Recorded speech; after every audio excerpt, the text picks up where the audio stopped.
இன்று மே 19, 1930 தென்னாப்பிரிக்காவில் வெள்ளைக்கார பெண்களுக்கு வாக்குரிமை அளிக்கப்பட்ட தினம் இன்று.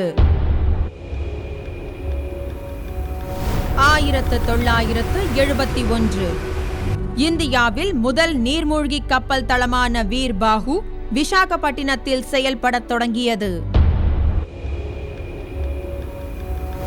1996 தமிழகத்தின் முதல் பெண் முதல்வராக பொறுப்பேற்ற ஜானகி ராமச்சந்திரன் சென்னையில் காலமானார்.